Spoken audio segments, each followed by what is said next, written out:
Okay. అందరికీ నమస్కారం.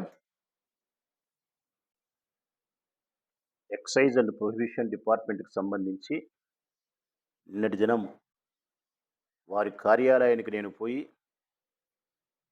ప్రజలకు సంబంధించి ఉండే అసౌకర్యాన్ని ఏదైతే ప్రస్తావించినానో, ఆ ప్రస్తావనకు సంబంధించి నా ఉద్దేశ్యమైతే నిన్నటికి ఇప్పటికి మార్పు లేదు. పేద ప్రజలకు సంబంధించి, సామాన్య ప్రజలకు సంబంధించి 3 బాటళ్ళు మించి ఉంటే మేము పట్టుకుంటాము, నేరము అనే ఆ చట్టమే తప్పు. ఆ చట్టాన్నే సవరణ జేయాల శాసనసభలో.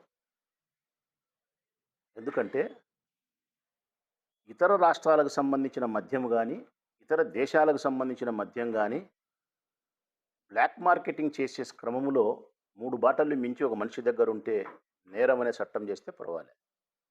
ఏపీ బ్రూవరీస్‌కి సంబంధించి ఆంధ్రప్రదేశ్ రాష్ట్ర ప్రభుత్వం చేత విక్రయించబడిన బాటళ్ళు మన కుటుంబ అవసరాల కోసం ఐదో, ఆరో, ఏడో ఉంటే తీసుకుపోతా ఉంటే, దాన్ని నేరంగా పరిగణించి సామాన్యులను ప్రొహిబిషన్ అండ్ ఎక్సైజ్ డిపార్ట్మెంట్ వారు తీసుకుపోయి కేసులు నమోదు చేయడం వలన ప్రజలు అసౌకర్యానికి గురవుతారు. ప్రభుత్వం పట్ల అసహనాన్ని కూడా ప్రదర్శిస్తారు. ఈ చట్టం ఈరోజు జగన్మోహన్ రెడ్డి ప్రభుత్వంలో చేసిన చట్టం కాదు ఇది. చంద్రబాబు నాయుడు ప్రభుత్వంలో ఉన్నప్పటి నుంచి చేస్తానే ఉన్నారు. ఏది ఏమైనప్పటికీ కూడా నేరం కాకుండా ఉండబడినటువంటి అంశాన్ని చట్టంలో నుంచి తొలగించి ప్రజలకు ఇబ్బంది లేకుండా చేయడం అనేది నా ఉద్దేశం.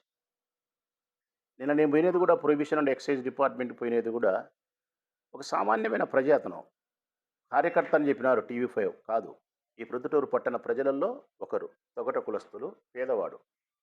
తన తల్లి మరణిస్తే కర్మకాండ చేసుకునే క్రమములో సాంప్రదాయబద్ధంగా బ్రాందీ షాప్‌కి పోయి విస్కీ బాటలు కొనుక్కొని ఇంటికి పోయేటప్పుడు 3 బాటళ్ళ కంటే మించి మరొక 4 ఉండాయని చెప్పి అతని స్టేషన్ తీసుకుపోయినప్పుడు ఎక్సైజ్ కార్యాలయానికి నా తల్లి యొక్క కర్మకాండలో పాల్గొనడానికి ఆలస్యం అయిపోతుందని చెప్పి బాధపడితే నాకు ఫోన్ చేస్తే నేను ఎక్సైజ్ అండ్ ప్రొహిబిషన్ డిపార్ట్మెంట్ ఆఫీస్‌కి పోయి ఇది తప్పు అని చెప్పి అతని ఇంటికి పంపించడం జరిగింది. ఈ క్రమములో నా ఉద్దేశాన్ని వ్యక్తపరిచే క్రమములో నేను ఏమైతే ఉపయోగించినానో పదజాలం, అంటే అక్కడ ఎస్ఐ గారుండి మా మీద కూడా ఒత్తిడి ఉంది సార్. కేసులు టార్గెట్ ఇచ్చినారు పెట్టాలని మా డిపార్ట్మెంట్‌కి సంబంధించిన ఏఎస్పీ గారో, ఎస్పీ గారో అని అన్నప్పుడు, ఏఎస్పీ కాదు, ఎస్పీ గారు కాదు, ఎస్పీ గారి అమ్మ మొగుడైనా సరే అట్లా చేస్తే నేను అంగీకరించను. పేదవారికి నష్టం చేస్తే అని నేను ప్రస్తావించినది. నేను పూర్తిగా మాట్లాడినది ఎక్సైజ్ డిపార్ట్మెంట్‌కి సంబంధించిన ఉన్నతాధికారులు, పోలీస్ శాఖకు సంబంధించిన ఉన్నతాధికారులను, పోలీస్ శాఖకు సంబంధించిన ఎస్పీ గారిని కాదు. ఇది టీవీ5 తప్పుగా చూపించే ప్రయత్నం చేసింది. ఒకవేళ ఎక్సైజ్ డిపార్ట్మెంట్‌నైనా కూడా ఎస్పీ గారు, ఎస్పీ గారు కాకపోతే వారి అమ్మ మొగుడు అన్న పదము కడప జిల్లాలో సర్వసాధారణమైనటువంటి పదమే. అంటే మన సీరియస్‌నెస్ చెప్పడం కోసము నువ్వు చెప్పినా ఇనను, మీ నాయన చెప్పినా ఇనను, మీ అమ్మ మొగుడు చెప్పినా వినను అని అనే క్రమములో ఉపయోగించే పదజాలమే తప్ప అది జిల్లా వాసులకు అది బూతు పదమైతే కాదు.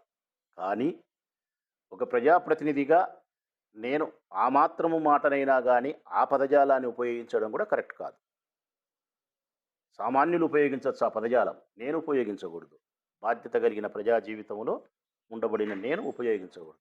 అందుకే ఏ ఎక్సైజ్ డిపార్ట్మెంట్ అధికారులను ఉద్దేశించి ఎస్పీ అమ్మమ్మ కూడా అన్నానో ఆ పదాన్ని నేను వెనక్కి తీసుకుంటా ఉన్నా. ఆ పదం వలన ఎక్సైజ్ అండ్ ప్రొహిబిషన్ అధికారులు ఎవరైనా బాధపడి ఉంటే మనస్ఫూర్తిగా మన్నించమని చెప్పి కోరుతా ఉన్నా. ఏమి ఇందులో అభ్యంతరకరం నాకు లేదు. నేను కూడా మనిషినే కాబట్టి పేదవారికి ప్రజలకు బాధ కలిగినప్పుడు, ఒక తల్లి మరణించినప్పుడు కర్మకాండలో ఒక మనిషికి బాధ కలిగినప్పుడు అక్కడ నేను పాల్గొనే సందర్భం నన్ను ఆవేశానికి, బాధను గురి చేస్తుంది కాబట్టి ఆ పదాన్ని ఉపయోగించడమే. ఇది టీవీ5 చిత్రీకరించినట్టు మా ప్రభుత్వంలో లొసుగులను చూపించే క్రమము కాదు. జగన్మోహన్ రెడ్డి గారి ప్రభుత్వంలో 2,50,000 కోట్ల రూపాయలు నేరుగా ప్రజలకు ఇస్తేనే అవినీతి జరగాలి. దళారీ వ్యవస్థ లేదు. కానీ ప్రభుత్వంలో భాగమైనటువంటి ప్రభుత్వ ఉద్యోగస్తులు ఆ శాఖలలో జరిగేదానికి మా ప్రభుత్వానికి అంటగట్టే ప్రయత్నం అంత సముచితం కాదు. కానీ ప్రభుత్వం బాధ్యత వహించాల్సిందే. చట్టాలను మార్చాల్సిన బాధ్యత ఉంది. ప్రజలకు ఇబ్బంది అన్నప్పుడు శాసనసభలో మేమే శాసనాలు చేస్తాం. ఖచ్చితంగా శాసనసభకు ఉండి ఉంటే దీన్ని ప్రస్తావించేవాడిని. లేకపోయినప్పుడు కూడా ముఖ్యమంత్రి గారికి లేఖ రాస్తా కూడా. స్పష్టంగా తీసుకుపోయి లేఖను అందిస్తా. అయ్యా! ఈ చట్టాన్ని మనం సవరణ చేస్తే మంచిది. సామాన్య ప్రజలకు ఇది ఇబ్బంది కలిగిస్తా ఉంది కాబట్టి, మన ఆంధ్రప్రదేశ్ సంబంధించినటువంటి మద్యాన్ని విక్రయించినప్పుడు 3 బాటలకు మించి ఉండినప్పుడు కూడా నేరం కాదు. దీని మీద కేసులు నమోదు చేయొద్దు అని చెప్పి అభ్యర్థిస్తా.